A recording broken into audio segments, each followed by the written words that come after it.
Well, hello, my dear companions, welcome back to another different video. We just checked out the prequel animation for Glitchtale Season 3, featuring Kody, Fallen Fire, one of the seven wizards, and his backstory, kind of. And it also said there is like a prequel novel to episode or season 3 for Glitchtale. It's called Masquerade Party. And I thought, why not read it together? Or I read it for you. And because Camilla said it adds a lot to the backstory and kind of introducing new characters for season 3. So it's quite long, but I thought I'm gonna make a separate video for it. So I don't know how this will turn out. I have never done this before, but let's try. Hope you have your favorite snacks, your favorite blanket, and let's read the Masquerade Party prequel novel for preparations for season 3, Glitchtale, written by Devour, the new co-creator for Glitchtale. So let's do this. I'm not saying it's suspicious, Milo.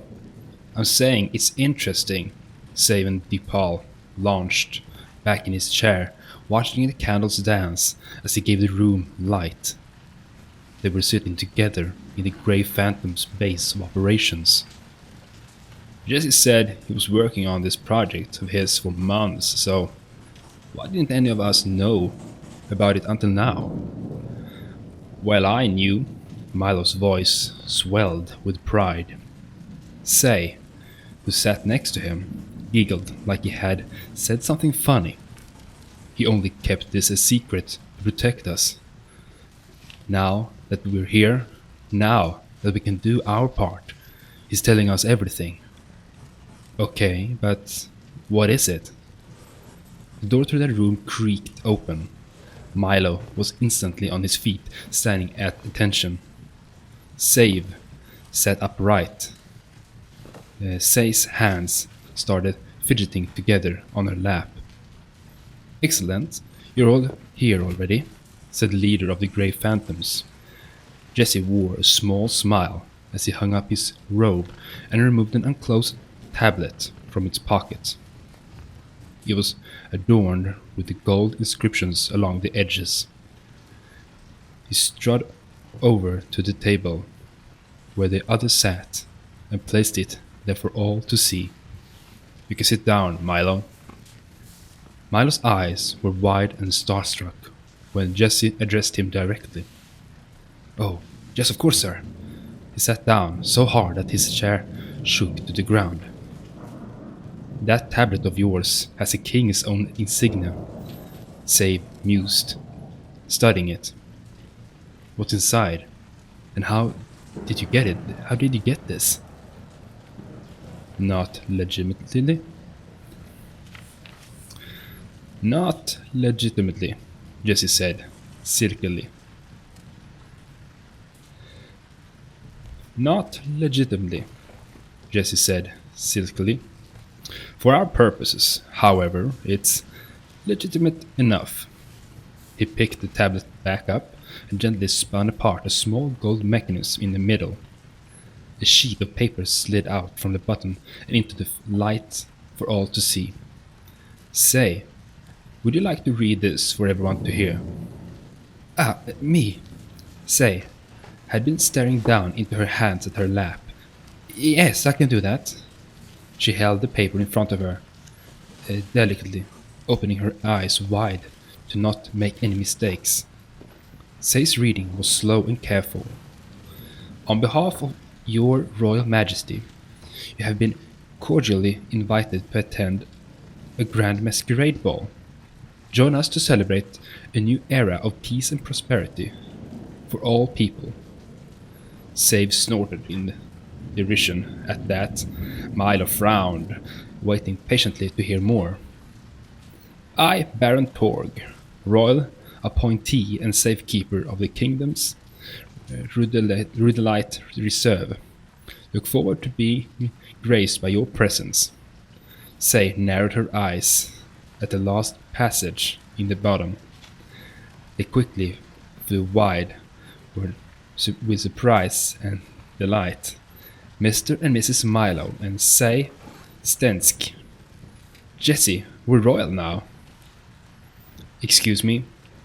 Say reached out his hands for the paper and began reading it himself. Milo appeared to be strangely embarrassed. It was logical to give you both this mission, said Jesse. We'll be attending this event with false names. I trust Milo without question. I trust Say and her ability to get us out safely, should anything go wrong. Say will stay somewhere nearby and act as backup if things should become very messy. Save grunted in affirmation. And what about you? I will come along with Milo and Say as a personal guest to be your speaker and keep you safe from any overly curious individuals. His eyes twinkled as he smiled.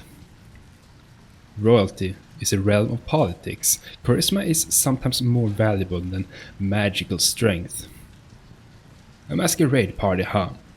From a corner of darkness, uninterested until now, Gal stood up into the candlelight and slowly sauntered to the table. He stuck a small dagger into the table inches away from the Baron's invitation that Savvy had dropped. What a perfect opportunity, so many royal dogs in one place, all drunk on their wine, not suspecting a thing. Gal, Milo growled in warning. That's what you want, isn't it, dear leader? Gal spoke his words without respect. While you and your lackeys do your work, just let me do mine, in secret. No one would suspect anything was wrong until I was gone, and they were found the bodies of dozens of royalties. That's what you want, isn't it, dear leader? Gal spoke his words without respect. While you and your lackeys do your work, just let me do mine. In secret, no one would suspect anything was wrong until I was gone, and they found the bodies dozens of royalty cut into ribbons. That is not our intentions, Jesse said coldly. Gal, I will repeat myself as many times as it takes. The road to the future we want will not be painted in blood. You will not be coming with us. For a moment that seemed to stretch on forever. Gal stared back into Jesse's glare without emotion. Then, shrugging, he plucked his knife from the table and returned to the place he sat before. Save raised an eyebrow at Gal in the shadows, arms crossed. Milo looked furious. Say was staring down into her lap again. Jesse broke the silence. What we want is simple. Baron Torg was recently gifted a beautiful, very expensive gesture of good faith by the king, a soul heart made out of pure rudolite. He's going to have it on display for all to see. He smiled again, and it was contagious. We're going to take it. The king will lose his faith in the Baron for allowing it to be stolen, and the Baron will think the king took it back because he didn't truly trust him. A heart of pure rudolite. The value of that thing must be beyond numbers. Milo's eyes were wide. That's a genius plan, sir. I'll do the best I can to help you. Sounds tough.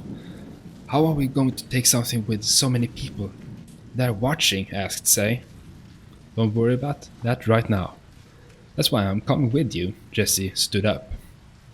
He looked playful, extending his hands to both Milo and Say. Right now, I would like you to both come with me. What for, Jesse? The girl asked. We need to get you and Milo some proper attire. He smiled. You're going to be playing the part of married royalty after all. We really are, aren't we? Say clasped her hands together and smiled wide, leaning into Milo's shoulder playfully. Her shyness seemed to evaporate around him. That means I get to make fun of you for wearing those frilly robes. Yeah, Milo was suddenly red in the face. He was still looking at Jesse obediently. Seeing you all in regal clothing will be interesting.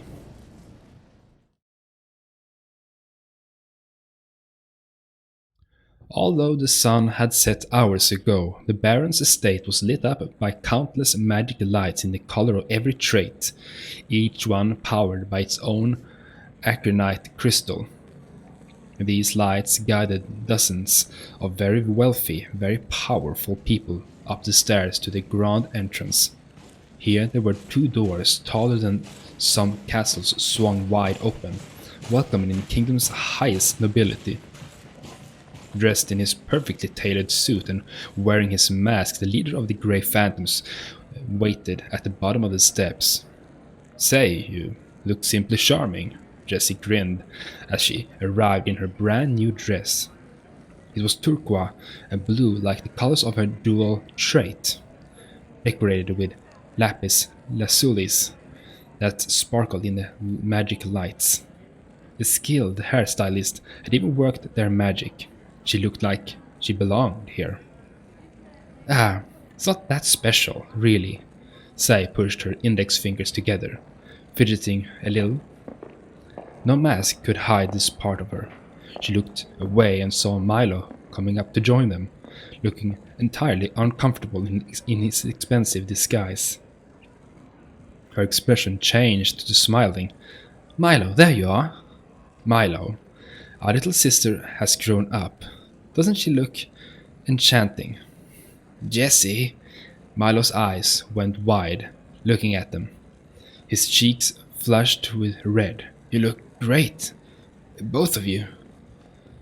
"So do you," Say beamed. "But we never thought the Grey Phantoms would take us to a place like this." She easily reached out and grabbed Milo's arm, standing together like a couple. Milo's face was sheepishly fixed to the ground. "This is an important mission, Say." "It is, and Team Patience is ready for it." "Team Patience? What on earth are you talking about?" "That's us. It's not even a patience magic. We're both dual traded." "We both use patience magic," Say insisted stubbornly. "That's not right, silly girl. Mixing them turns it into something different. You wouldn't mix flour and eggs together and call it." Jesse watched the two of them bicker together with a smile. Any doubt he might have had, were leaving his mind. These two were perfect for this mission.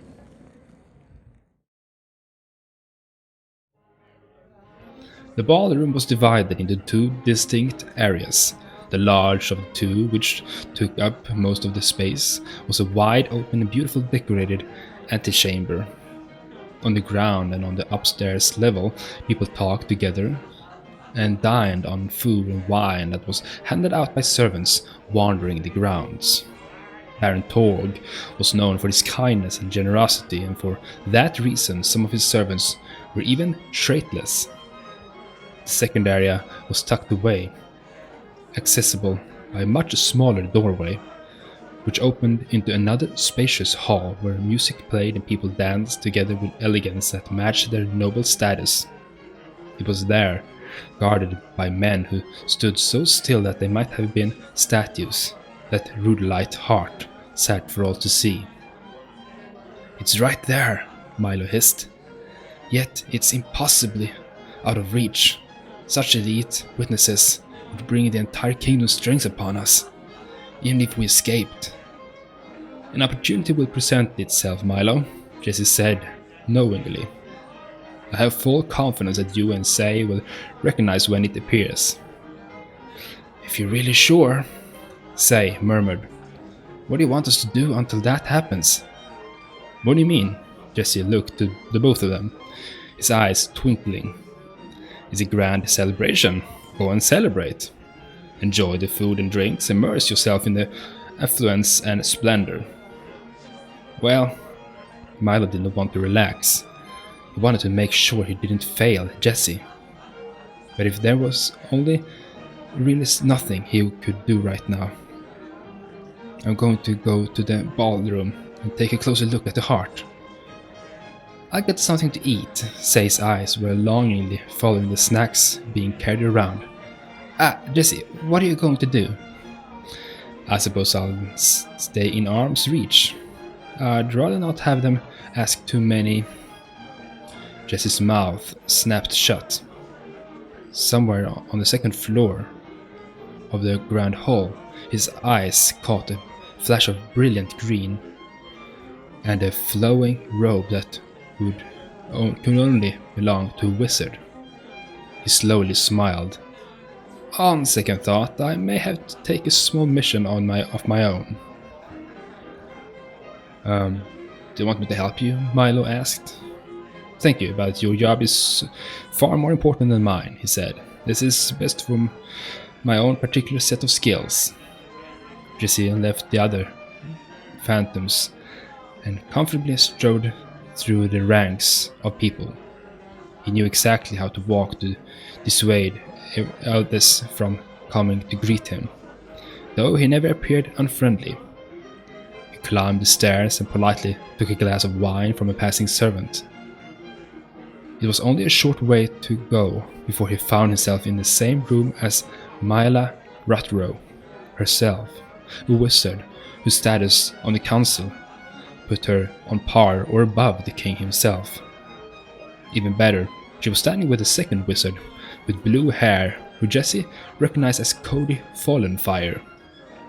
Two wizards of the council, for his goal of changing this world to be fair and just towards all people, including the traitless. He may never have an opportunity like this again. Jesse waited patiently until the two wizards were alone with each other before he stepped forward to say hello. He comfortably drew close and said, "Your masks do little to hide your names. It's an honor to be here with you today, Kody and Mila." "Hello, you're too nice," Mila smiled widely. "I wish I could say the same for you. I don't think we've ever met. But you're here to celebrate the success of the King's peace talks. I know you're good at heart." Kody spoke next. Jesse noted that he didn't speak like a noble at all. "I'm just here for the food and drinks. I'd respect ya if you're around for that." He ate another one of his snacks and talked with puffy cheeks. "They're so good." "Yes, the peace talks," Jesse smiled innocently. "I'm happy to be part of a kingdom which strives to improve the lives of its people. And I'm pleased that the Baron allows traitless servants to be here among the royalty." Very subtle, his words had barbs at their edges. I assume the lives improved by these peace talks are supposed to include the traitless. Mila smiled back, but it was a pained one. Kody scratched the back of his head. We got them to take a step in the right direction. It's really complicated, believe me." He looked longingly at the snacks. "I'm with you on this one, believe me, but I don't like politics even when I'm working." "You should feel blessed, Kody," Mila said to her friend. "It's only because we're living in peace that these issues have room to be brought up at all." "I guess you're right. Hey, why don't you refill your drink? And get me one too." "I'll need it." Kody managed to laugh again. "Let's get one of us on the same page with this stuff." "Excuse me, pardon me." Servants passed, say, left and right with their delicious snacks and drinks, but she was too shy. It felt wrong to just reach out and take it off their plates like they weren't even people. She felt hopeless. "Can I have one of those, please? Hello, pardon me."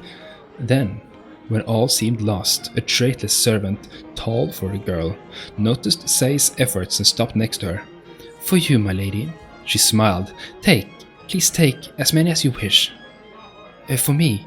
Say was overwhelmed by gratitude. She took one gently and making sure it was okay first, took a bite. It might have been the best thing she had ever eaten. She wanted to hug that girl for giving this to her. It's so good, you're wonderful, thank you. Miss? The girl looked confused by Say's kindness to her. You noticed me when no one else cared. Say blubbered like a baby, still chewing. I don't care what anyone says, you're better than any traded servant in the world, my lady. Say hadn't been thinking, but now she could imagine how many times this girl had been looked down upon or even insulted for being traitless. Hearing praised, hearing praise from her had brought tears to the servant girl's eyes. I'm sorry for my appearance. I'm afraid I can't wipe my tears. My hands aren't allowed to leave this plate until it's empty, she said, still smiling. Thank you, kind lady. How long does it take to get some snacks? It can't be that hard, Milo pretended to check his fingernails, but every so often he would steal a glance over to the rude light heart, searching the pedestal for hidden mechanism and gouging the strength of the guards around it. He was completely oblivious to the group of young women who had gathered to watch him from a safe distance. Who is that guy? He's so handsome. Do you think he's single? I want to ask him to dance. You're so brave, I would just freeze up like a little girl if I tried to talk to him. Raising an eyebrow, Milo looked back and noticed a bundle of blue hair trying to politely push through from beneath the crowd of people. I'm back, mission accomplished. For Team Patience. Say smiled wide and dramatically showed him her loot. In her arms were far too many snacks for either of them to eat. This Team Patience stuff again? Milo sighed. I'm glad you made it back, but why did you take so many? The servant girl couldn't use her hands unless I took them all. What? Milo raised his eyebrow, again confused. Never mind, just give them to me. I'll get rid of them so we don't draw so much attention. Say sheepishly handed them over. She looked around and noticed all the women admiring Milo from afar. There now were frowns of jealousy ever since she had arrived. I think I have plenty of attention already. She giggled and grabbed her friend's arms again. Huh? What do you mean? You really haven't noticed? She laughed. Say, he muttered. He dumped most of their snacks into a waste basket. You're being so goofy. Have you been drinking wine? Their bickering was cut short as the music stopped, and a huge, friendly voice boomed over the sound of the chatter. It was Baron Torg, a tall mountain of a man, standing in the center of the dance floor. Ladies and wonderful gentlemen, we will be playing one last song before we empty this room for the night. Please join us for the one more dance before making your way back to the grand halls, he called out. And in this moment of celebration, let us give our thanks to the king for his gift of the rude light heart, to signify our dream to make these lands safer and more prosperous for all. Milo rolled his eyes while the rest of the room politely applauded. Say tugged his arm, giving him an encouraging look. He sounds nice. Maybe Jesse could talk to him one day. As if that could ever happen. She sighed. If it were so easy, the world wouldn't need us, would they? Shaking away her sad thoughts, Say raised an eyebrow at Milo, playfully. Hey, husband? He raised a much less playful eyebrow back at her. Let's dance. What? Why? I don't like dancing. Everyone else is. They'll ask questions if we're supposed to be married, but we won't even dance together. She thought about all the girls watching him. Who is they? Blowing air out of her nose, Say took his arm and started dragging him towards the dance floor. What are you doing? Hey, wait! Shh, husband. She looked mischievous now. We're going to dance.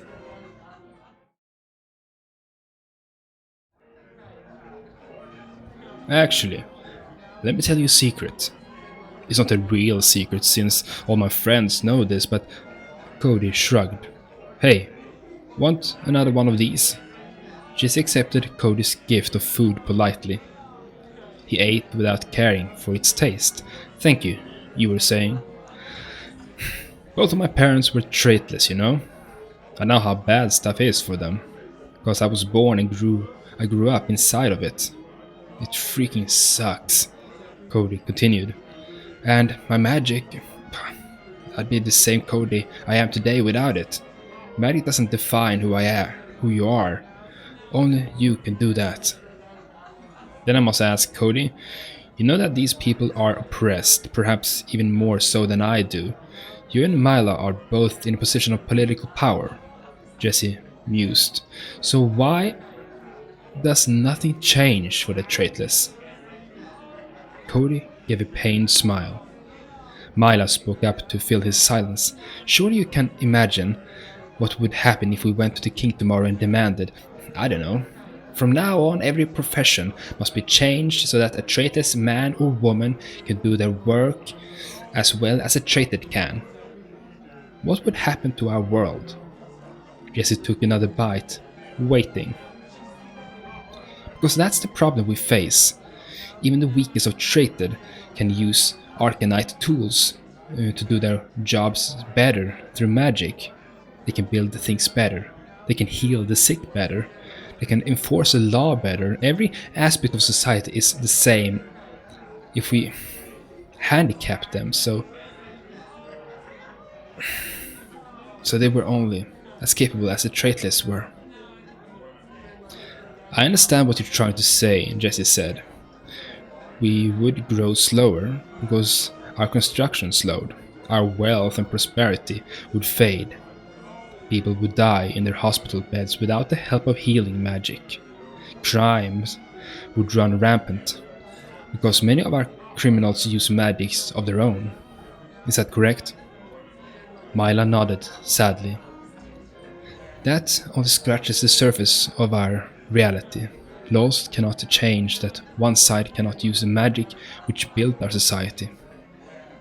Yes, then it seems to me that the solution isn't so simple, Jesse said. Perhaps we should be using all of our wealth, magic and resources to invent new non-magical tools that can help the traitless keep up through science and technology. I agree, my friend, but that takes the effort of everybody, Kody said in a rare moment of seriousness. It takes money and time. We can't force people to do that.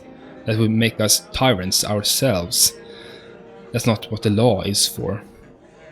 So the good people of this kingdom are willing to forsake the traitless and leave them to rot, so they can enjoy a world built around their magic. Oh man, Kody mumbled. Maybe now you see why it's taking us so long to help them out. We're doing what we can, but I'm beginning to understand a lot of things. Jesse's voice was cold. He was disappointed in how little progress was being made here. Before he could say more, their conversation was cut short by a commotion on the ground floor. It seemed that everyone was leaving the ballroom. With the increased traffic to the antechamber, a traitorous servant had accidentally tripped and spilled wine all over a man's expensive robes. She was tall for a girl. Her hands never left the plate, even as the man berated and pushed her. Even from up here, his voice was loud enough to turn heads. Everyone watched, no one stepped forward. Frowning hard, Jesse looked over to see how Kody and Mila were reacting to this. He felt hope for a moment as Kody looked furious. He was on his feet, gripping the railing of the upper balcony as he wanted to leap all the way down and stop this. But Mila's hand was on his shoulder. She was shaking her head sadly. Kody looked back at his friends and slowly, reluctantly, sat back down. This was the reality of the Wizard Council, wasn't it? They wanted to help, but the traitless, they were just unwilling to do what it took to change things quickly. No one would step forward to protect the traitless from the world's injustice. Of course they wouldn't. Kody took a deep breath to steady himself. Here's an example, my friends. We can't do anything to help that poor girl right now. But after this is over, we will find this man and make sure he gets the punishment he. Kody stopped. He realized that Jesse was gone. Hey, where did he go?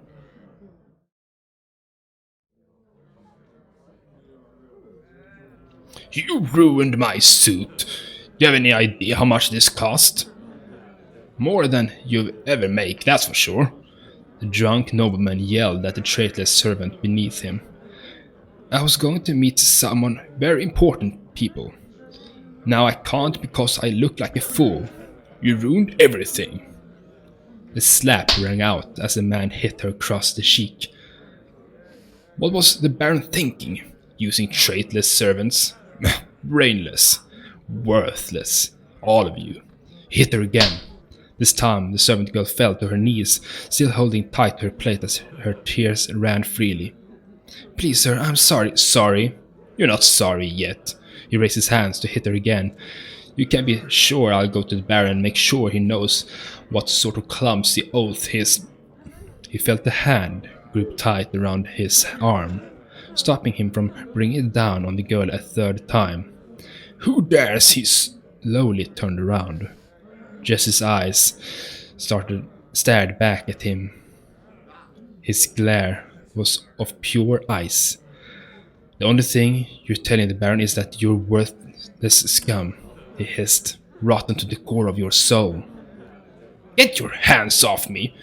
He tried to shake his arm free, but barely succeeded in making Jesse move at all. Know your place, don't you know who I am? Jesse punched him right in the face. The nobleman toppled over backwards, sprawling back and holding on to his nose. He shouted out incoherently. Fury burned like a living thing inside of Jesse. His eyes glowed bright yellow as his magic came alive. Hardly aware of what he was doing, the man lifted up dozens and dozens of wine glasses all around him with the power of his trait. For one brief and horrible moment, he wanted to send them all hurling into that disgusting man's face and heart like so much glass shrapnel. This man was a tumor that society would be better without. Then the wave of rage passed. It left Jesse feeling ugly and tired and spent. He instead dumped every glass of wine he held over the man's suit. Ladies and gentlemen, he turned to the crowd watching him. I apologize for my outburst. I will leave you with this horrible man's company. Placing the now empty glasses of wine back down, he turned and allowed himself to be escorted out of the estate by the Baron's guards. His rage may have passed, but after seeing how the Wizard Council themselves could not rise to defend the traitless, the rage had taken some of his hope too. Hey, I think this is the opportunity Jesse wanted us to look out for, Say murmured. The anxiety of what just happened had her clutching Milo's arm tight.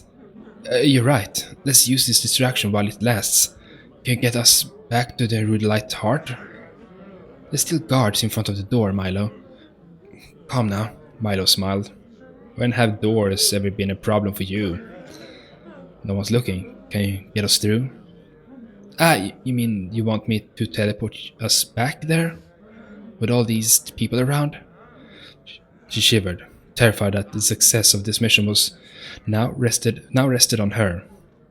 I believe in you. Do it for Team Patience, Say. Team? Oh, you finally said it! She suddenly shined like the sun. Say was feeling a little more brave now. I think I can do it. I'll try. Only because it's you. Then there's no time to waste.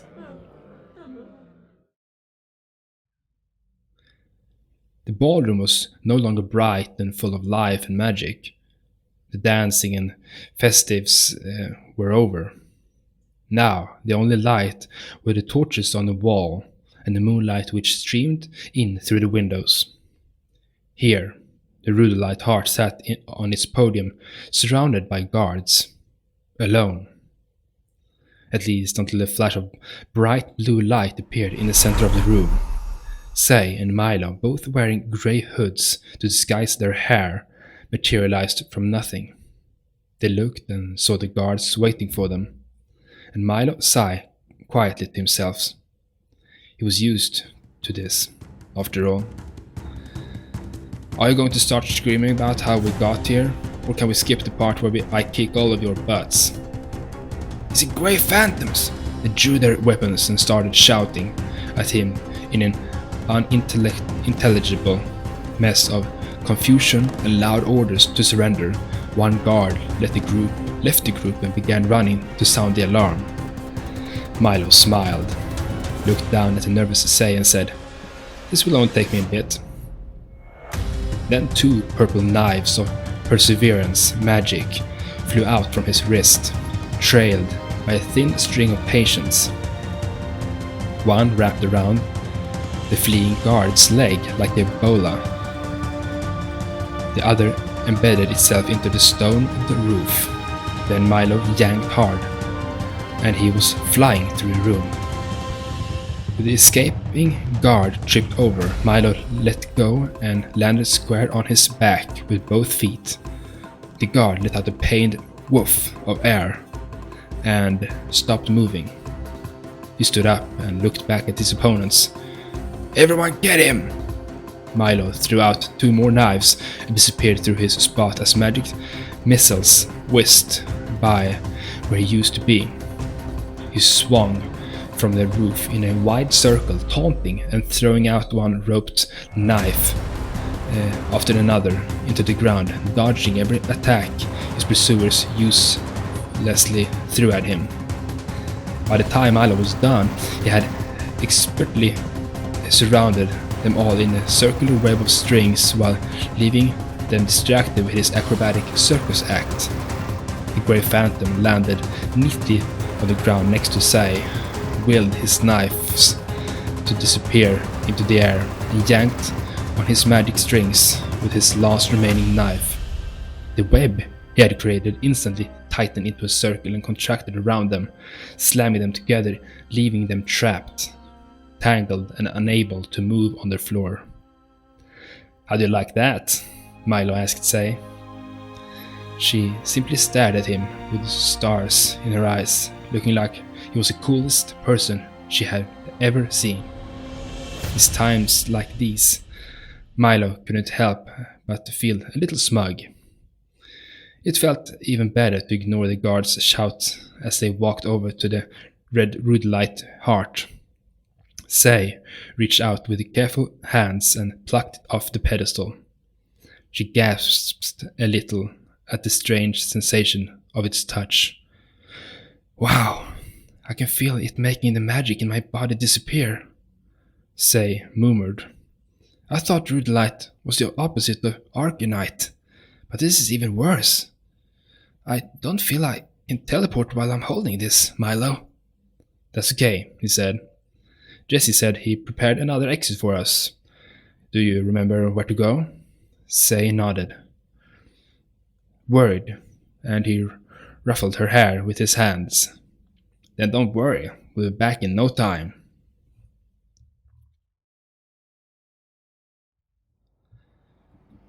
Jesse sat alone in the basement of the Grey Phantom's base of operations. To his right was an enormous sledgehammer and an anvil.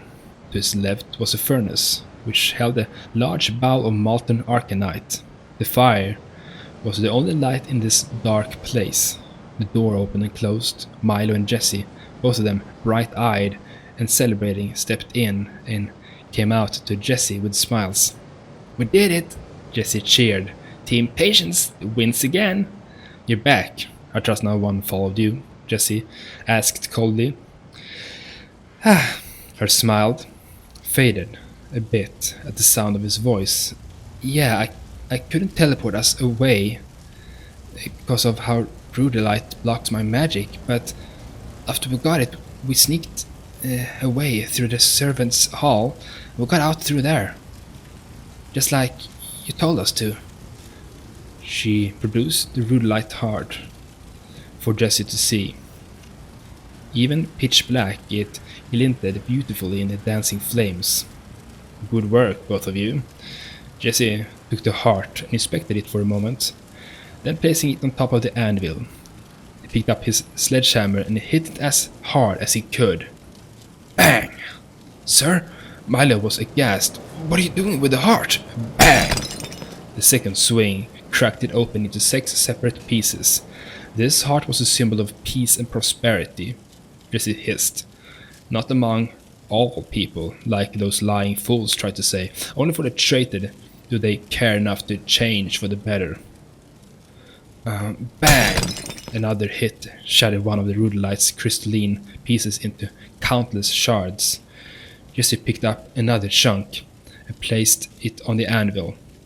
The council, the king, they're all powerless against the disdain people feel for the traitorless. Our world isn't made to protect the weak. It's to protect the majority from the weak. A bang! The next piece shattered, and so did the rest of the 3 more swings. Slowly and methodically, Jesse gathered the shards of broken rudolite and dumped the batch into the molten arcanite beside him. What are you doing, Jesse? Say asked, worried for him. I'm simply adapting to what I have learned, he said. The wizards and the king himself cannot change the world peacefully. Not if the path is too difficult. The leader of the Grey Phantom's eyes glowed with yellow light. Piece by piece he used his magic to pick the shards of now molten rudolite into the bowl. He couldn't raise the magic rejecting material himself. Instead, each bullet had a core of arcanite within the rudolite shell. Only a small nub of arcanite stuck through from the center and allowed his magic to carry it. If the most powerful people in the world can't make the world a better place through peace, then we must be ready to use violence when necessary, Jesse said at last. This heart, which was truly a symbol of how the traitors had been forgotten, will become my weapon to save them. God help any wizard who thinks that can stand in my way. Milo had never seen Jesse like this before. He walked up and delicately placed a hand on his leader's shoulder. He flinched at the touch. Whatever you want, Jesse, we believe in you. If that's really what it takes to make the world a better place, we'll fight too, if we have to. Say didn't say anything.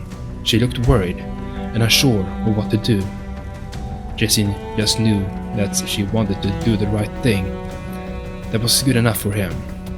Jesse's eyes still glowed in the firelight. Then get some rest. You have done well today, he said. But our road is just beginning.